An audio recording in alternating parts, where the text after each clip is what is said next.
Muy buenas, hermanos de la Iglesia Mirador del Lago. Vamos a continuar con el estudio en el libro de Mateo. Eh, Mateo capítulo 24. Hoy seguimos leyendo a partir del versículo 23 al 31. Dice así: Entonces, si alguno os dijere, mirad, aquí está el Cristo, o mirad, allí está, no lo creáis, porque se levantarán falsos cristos y falsos profetas, y harán grandes señales y prodigios, de tal manera que engañarán, si fuere posible, aún a los escogidos. Ya os lo he dicho antes, así que si os dijeren, mirad, está en el desierto, no salgáis, o mirad, está en los aposentos, no lo creáis, porque como el relámpago que sale del oriente y se muestra hasta el occidente, así será también la venida del Hijo del Hombre. Porque donde quiera que estuviere el cuerpo muerto, allí se juntarán las águilas. E inmediatamente después de la tribulación de aquellos días, el sol se oscurecerá y la luna no dará su resplandor, y las estrellas caerán del cielo, y las potencias de los cielos serán conmovidas. Entonces aparecerá la señal del Hijo del Hombre en el cielo, y entonces lamentarán todas las tribus de la tierra, y verán al Hijo del Hombre viniendo sobre las nubes del cielo con poder y gran gloria. Y enviará sus ángeles con gran voz de trompeta, y juntarán a sus escogidos de los cuatro vientos, desde un extremo del cielo hasta el otro. Amén. Bueno, em, continuamos, como les decía, con esta, vendría a ser la tercera parte de esta profecía, de, que obviamente es salida de la boca misma de nuestro Señor Jesucristo, ¿no? Esto es muy importante. No es una profecía de hombres, no es ningún pensamiento humano, sino que son palabras que el mismo Señor Jesús le dio a sus discípulos cuando ellos le preguntaron cuándo iba a ser el fin y todas estas cosas, ¿no? Vimos ya la destrucción, que en la primera parte de la profecía el Señor anunciaba la destrucción de Jerusalén, la ciudad de Jerusalén en aquellos tiempos, que sucedió, como vimos, en el año 70 después de Cristo. Y también vimos en la primera de estas tres enseñanzas sobre el fin de los tiempos, cuáles no eran las señales que indicaban el fin, como por ejemplo los terremotos, las guerras, rumores de guerra. Habíamos visto que el Señor dice claramente, este no es el fin, que no tengamos miedo. Y vimos cuáles sí eran las señales antes del fin, las más claras, que son, en primer lugar, que el amor de muchos se enfriará, pero la más importante es que el Evangelio del Reino iba a ser predicado en toda la tierra. Esa era la señal más importante. Cuando el Evangelio sea predicado en toda la tierra, ahí recién iba a poder venir el Señor Jesucristo. Y luego vimos en la otra enseñanza, que fue la de la semana pasada, que fue presencial en la congregación por motivos especiales, vimos el tema la abominación desoladora, que es la segunda parte de esta profecía que estamos viendo de la boca de nuestro Señor Jesucristo.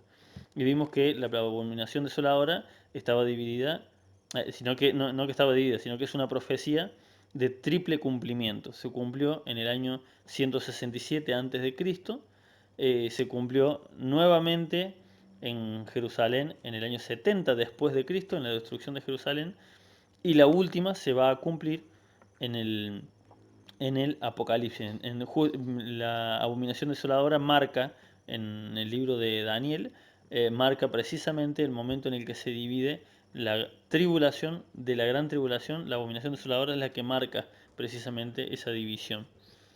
Bien, continuamos entonces en el versículo 23, con donde empezamos a leer, y dice así, 23 al 25. Entonces, si alguno os dijere, mirad, aquí está el Cristo, o mirad, allí está, no lo creáis, porque se levantarán falsos cristos y falsos profetas, y harán grandes señales y prodigios, de tal manera que engañarán, si fuere posible, aún a los escogidos.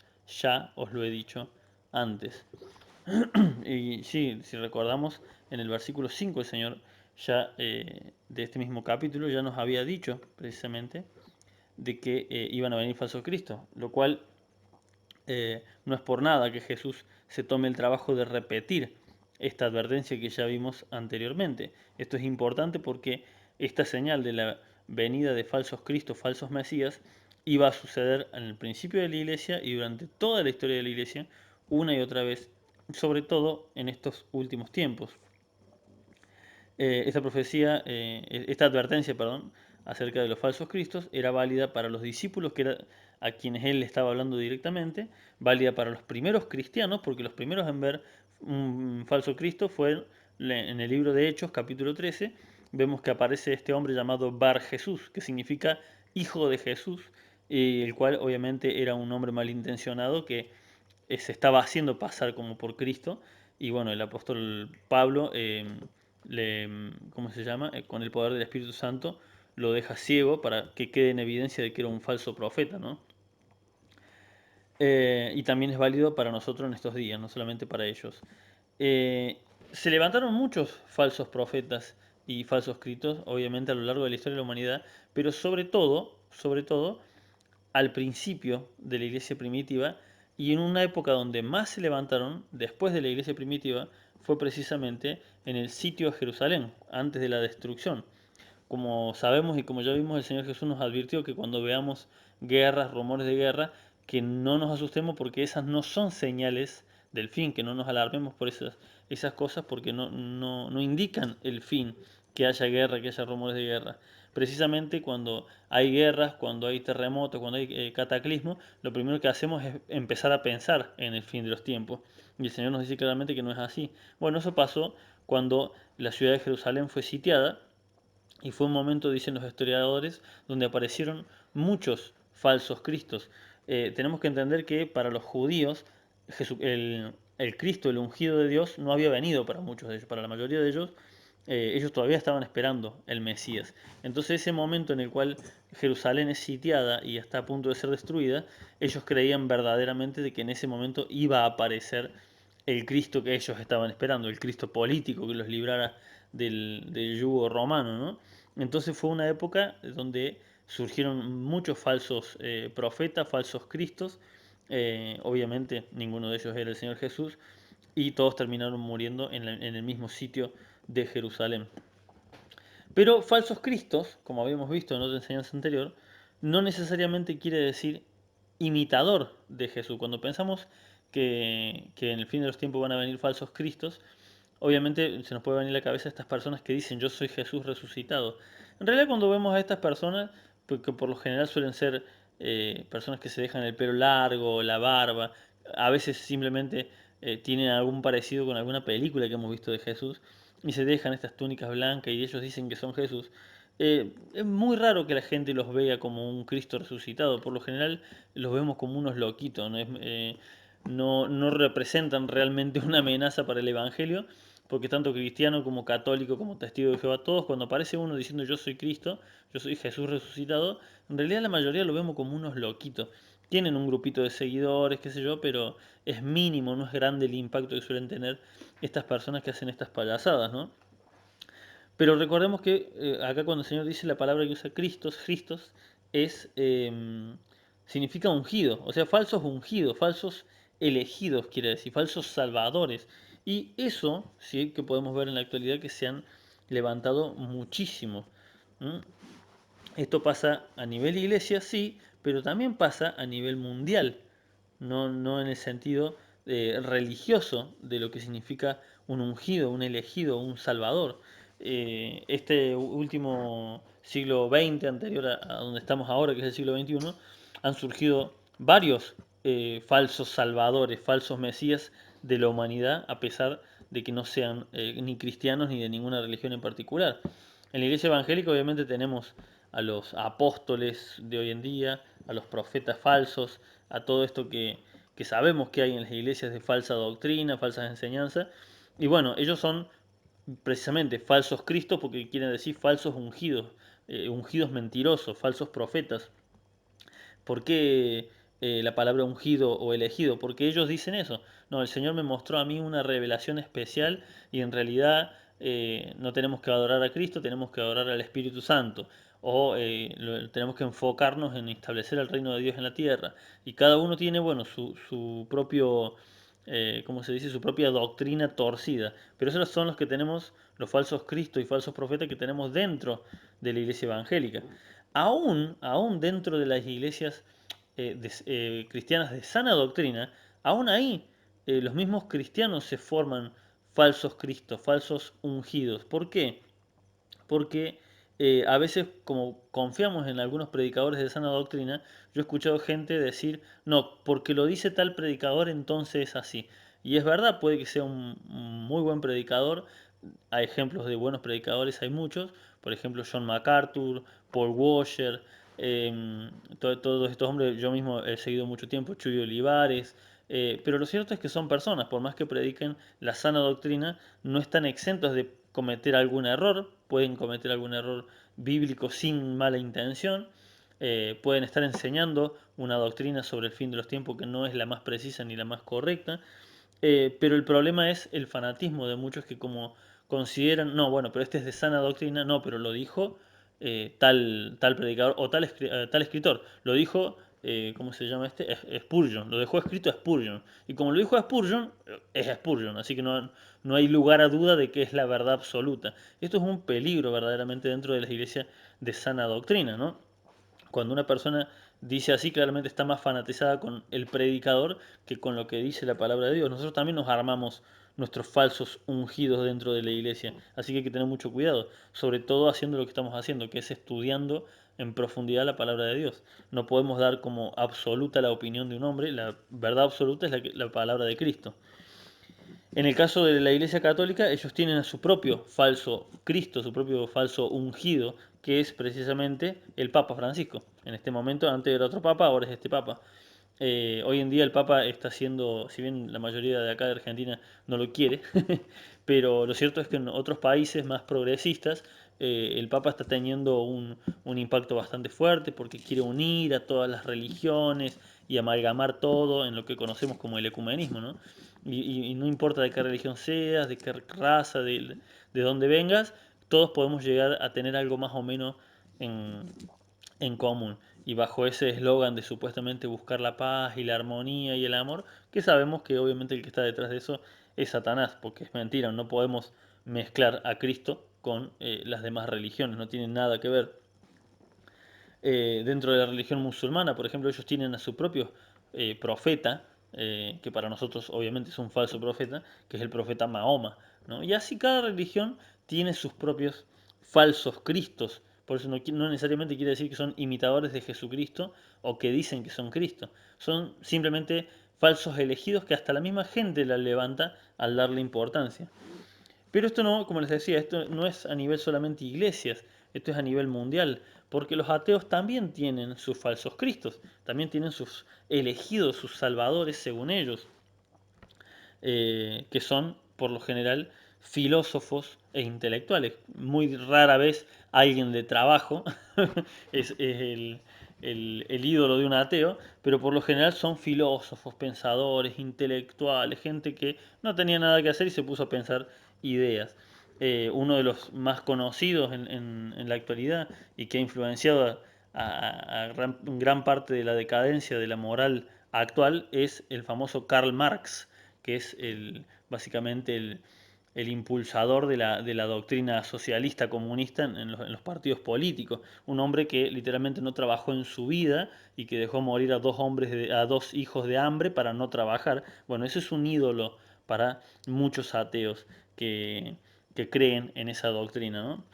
El otro también, que es un intelectual, que hasta el día de hoy yo escucho a mucha gente hablar de él como si fuera, wow, el gran pensador, que era Sigmund Freud, el padre de la psicología. Y cuando vos lees muchas de las cosas que escribió, realmente era un degenerado el tipo, todo lo tenía que relacionar con el sexo aún desde la infancia. Pero sin embargo se lo sigue estudiando como si fuera, no, este es un pensador que salvó a la humanidad porque ahora pensamos de una forma distinta, porque ahora entendemos mejor las cosas. Y bueno, y así tienen los ambientalistas, tienen su propio falsos Cristo, otro también otro falso Mesías de la actualidad que nos va a salvar a todos es Elon Musk, un magnate que tiene, creo que es uno de los más ricos del mundo, que según él la Tierra va a acabar, así que tenemos que colonizar otros planetas. Y bien, entonces ahí también tiene su séquito de seguidores muy afines a él, que es un multimillonario que, bueno, que quiere supuestamente colonizar Marte y la Luna y otros planetas. Así, falsos cristos hay en todo el mundo, no necesariamente en el ambiente cristiano se refiere a esto. Versículo 26. Así que si os dijeren, mirad, está en el desierto, esto se refiere literalmente a que ahí vino Cristo, mirad, está en el desierto, no salgáis. O mirad, está en el aposento, no lo creáis, porque como el relámpago que sale del oriente y se muestra hasta el occidente, así también será la venida del Hijo del Hombre, porque donde quiera que estuviera el cuerpo muerto, allí se juntarán las águilas.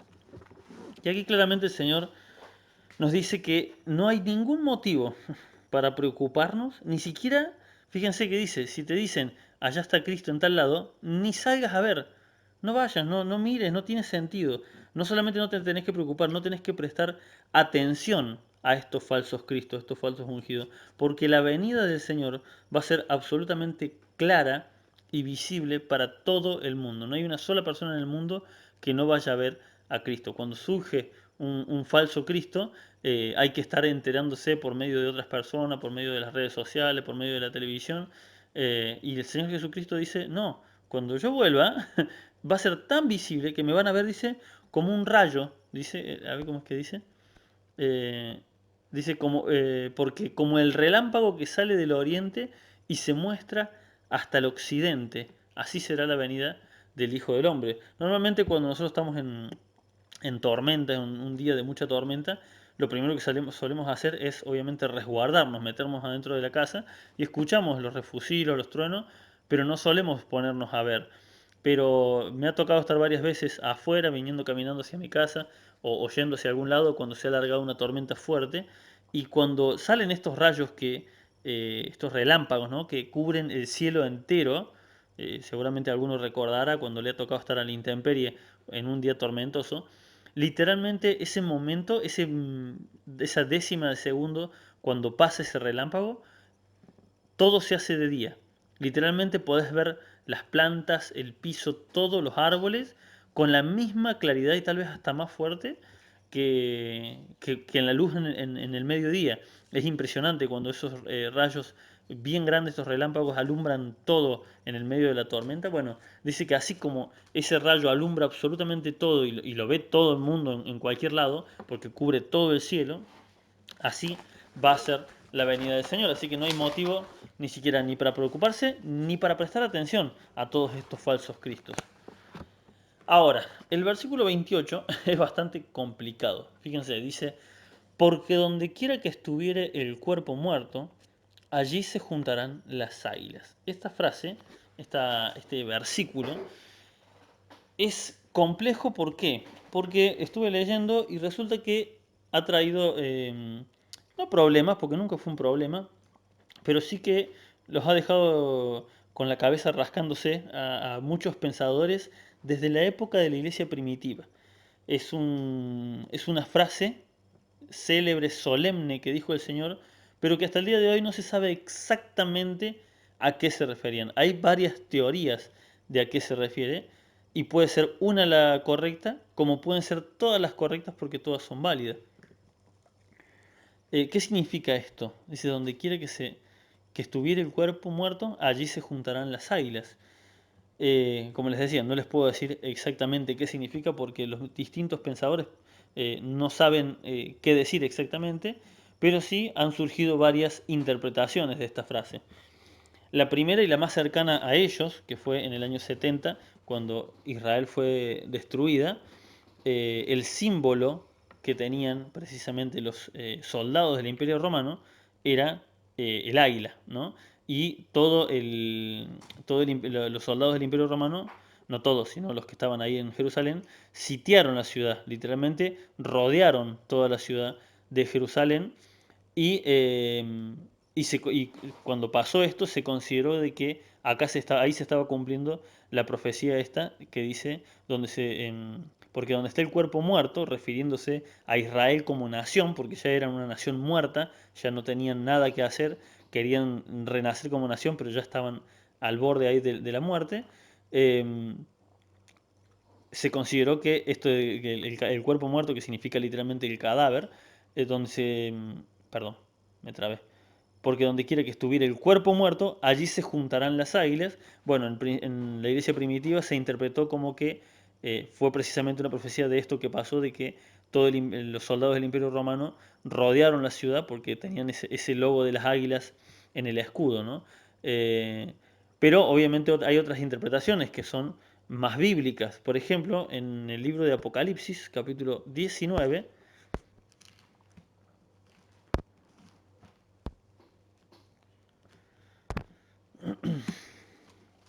vemos en el versículo 11, el título en la Reina Valera dice El jinete del caballo blanco, obviamente refiriéndose al Señor Jesucristo. Y bueno, y al principio hace toda una descripción, ¿no? Dice, entonces vi el cielo, y he aquí un caballo blanco, y el que lo montaba se llamaba Fiel y Verdadero, y con justicia juzga y pelea. Bueno, y así va haciendo todo una larga descripción. Eh, ya les digo exactamente dónde está el versículo. Dice,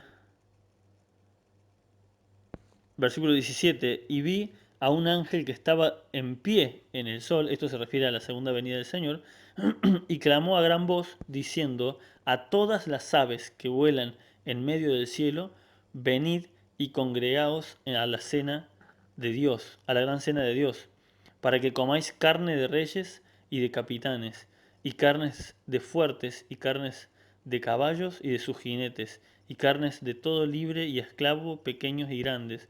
Y vi a la bestia y a los reyes de la tierra y a sus ejércitos reunidos para guerrear contra el que montaba el caballo y contra su ejército. Y la bestia fue apresada y con ella bien. Y el versículo 21 dice, y los demás fueron muertos con la espada que salía de la boca del que montaba el caballo, refiriéndose a Jesús, y todas las aves se saciaron de las carnes de ellos. Esto es una visión bastante fuerte y apocalíptica, que es precisamente lo que va a pasar cuando venga el Señor, que las naciones de la tierra se van a reunir, al verlo venir, se van a reunir para atacarlo, pero dice que este ángel llama a todas las aves del cielo porque iban a comer, es lo que va a pasar, van a comer los cuerpos de todos los que se rebelen en aquel momento contra Dios. Este también es otro versículo posible al cual se refiere, a que se juntan las águilas donde estén los cuerpos muertos.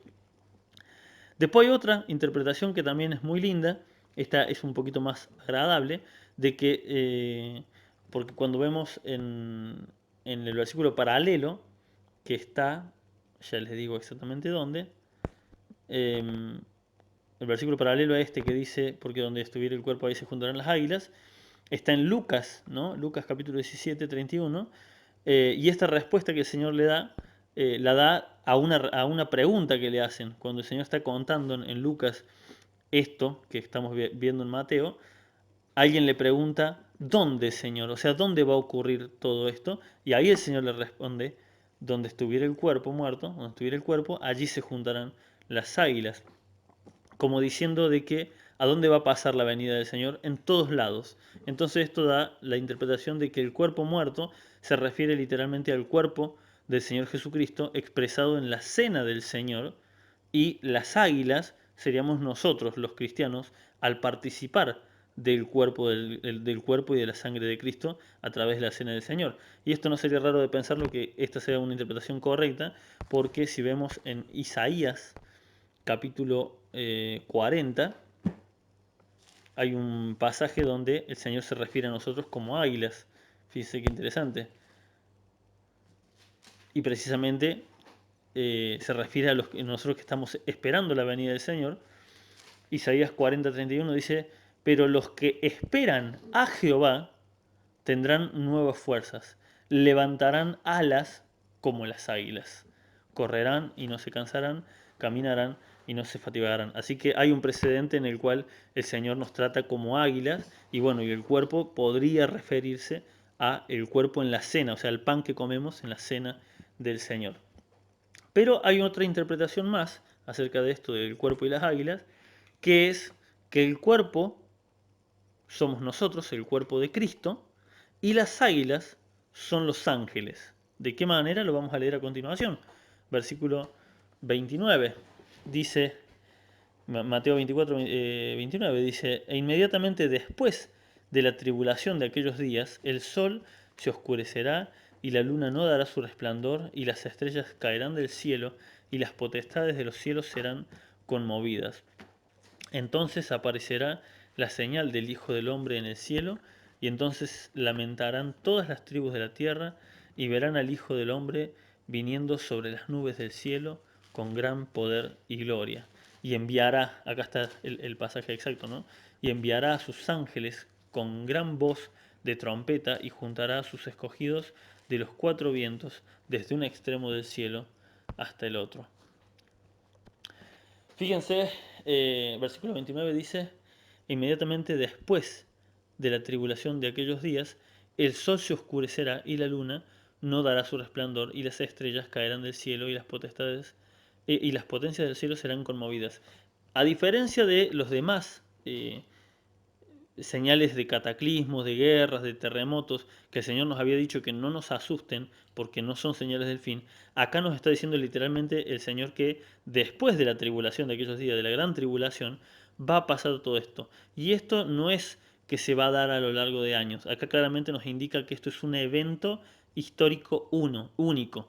Después, al final de todo lo que ya hemos visto, dice va a ocurrir esto y va a ocurrir todo junto. Se va a oscurecer el sol. Obviamente hoy entendemos que la luna no puede dar su brillo si el sol está apagado, que las estrellas caerán del cielo, se puede referir tranquilamente a meteoritos, lo entendemos hoy en día, y las potencias de los cielos serán conmovidas.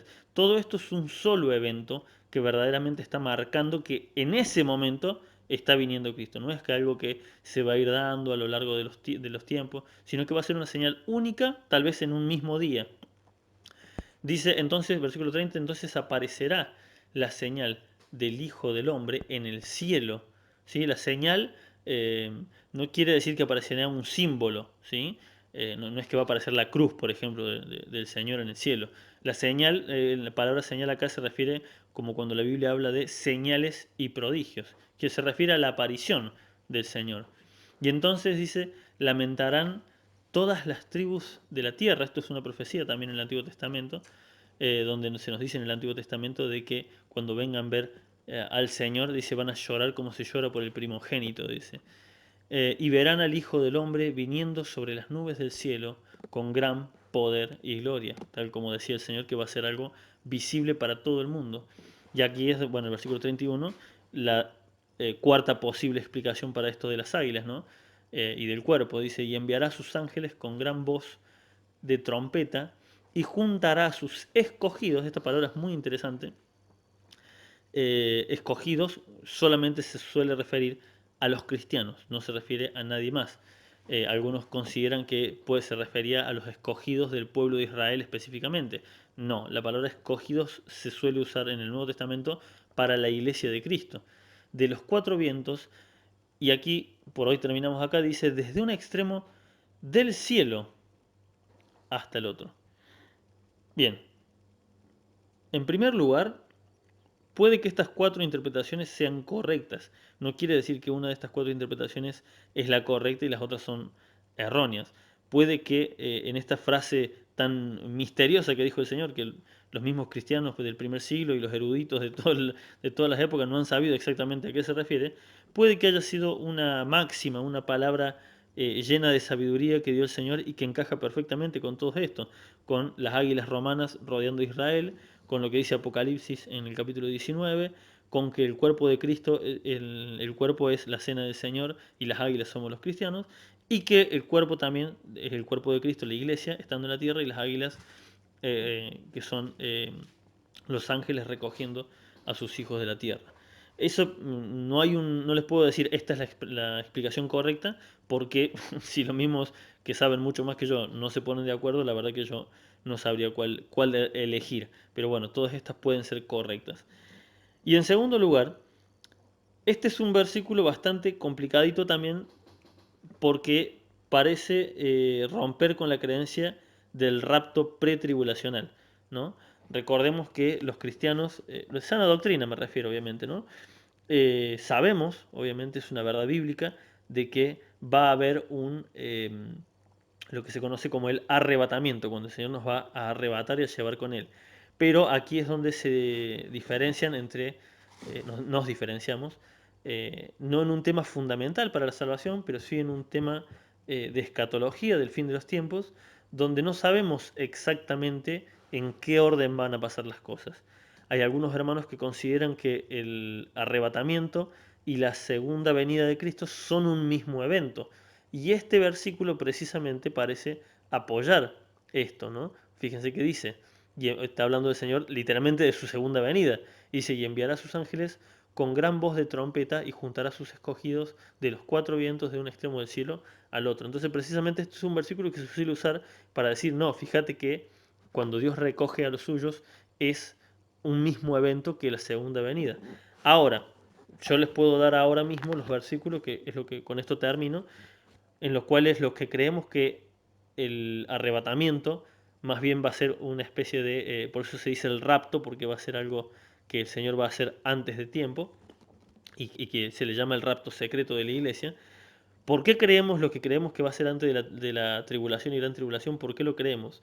Hay varios pasajes, muchos pasajes que parecen indicarlo. Como les digo, no es algo a ciencia cierta, no hay un versículo clave que uno pueda decir, mira, acá claramente dice que el rapto va a ser antes de la gran tribulación. Pero nos apoyamos en ciertos pasajes que parecen indicarlo. Primero que nada, la doctrina del arrebatamiento está en Primera de Corintios, capítulo ay, no anoté el capítulo. Anoté el versículo de 51 a 53, perdón. Bien, pero recordamos que el apóstol Pablo dice, he aquí, os digo un misterio. ¿Sí? ¿Por qué diría el apóstol Pablo que es un misterio el rapto, cuando acá claramente el Señor nos está diciendo que va a enviar a los ángeles a recogernos de la tierra, si fuera esto lo que está diciendo? ¿Por qué el apóstol Pablo dice que es un misterio si el Señor ya lo reveló? No sería un misterio. Pero bueno, el apóstol Pablo dice, aquí os digo un misterio, que no todos van a dormir, que los que queden vivos van a ser transformados y llevados al cielo. Ese es el pasaje principal sobre la doctrina del arrebatamiento. Pero ¿por qué consideramos de que va a ser antes de la tribulación? Bueno, primero que nada, porque el libro de Apocalipsis habla de la iglesia solamente hasta el capítulo 3 y a partir del capítulo 4 la iglesia parece desaparecer. Todo lo que se habla sobre el fin de los tiempos, tribulación y gran tribulación, no se vuelve a mencionar nunca más la palabra iglesia, solamente se enfoca en Israel y en los moradores de la tierra. Y en tercer lugar, y en segundo lugar, perdón, lo que más apoya esta teoría de que la iglesia ya no va a estar acá es Apocalipsis capítulo 7, lo podemos buscar. Apocalipsis capítulo 7. Fíjense que esto es casi al principio del Apocalipsis, no es tan al final.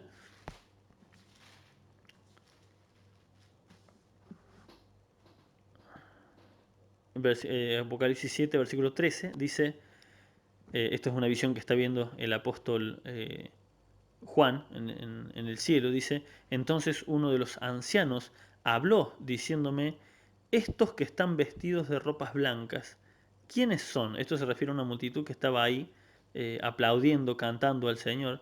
Dice, estos que están vestidos de ropas blancas, ¿quiénes son? ¿Y de dónde han venido? Que esto es una indicación de que no estaban ahí en el cielo en ese momento y de golpe aparecieron. Yo le dije, acá dice el apóstol Juan, yo le dije, Señor, tú lo sabes, yo no sé quiénes son estas personas. Y él me dijo, estos son los que han salido de la gran tribulación y han lavado sus ropas y las han emblanquecido en la sangre del Cordero. Esto es una clara señal de que la iglesia de Cristo, durante el tiempo de la gran tribulación, va a estar en la presencia del Señor. Este es otro indicio muy importante. Por lo tanto, acá cuando volvemos a Mateo, cuando dice, y enviará sus ángeles con gran voz de trompeta y juntará sus escogidos, fíjense que no dice que los va a juntar de la tierra, dice, y juntará sus escogidos de los cuatro vientos desde un extremo del cielo hasta el otro. No está diciendo que son personas que van a ser recogidas de la tierra en ese mismo momento. Pero bueno, por hoy terminamos aquí porque el tema continúa y bueno, lo vamos a seguir viendo más en detalle la semana que viene. El Señor les bendiga.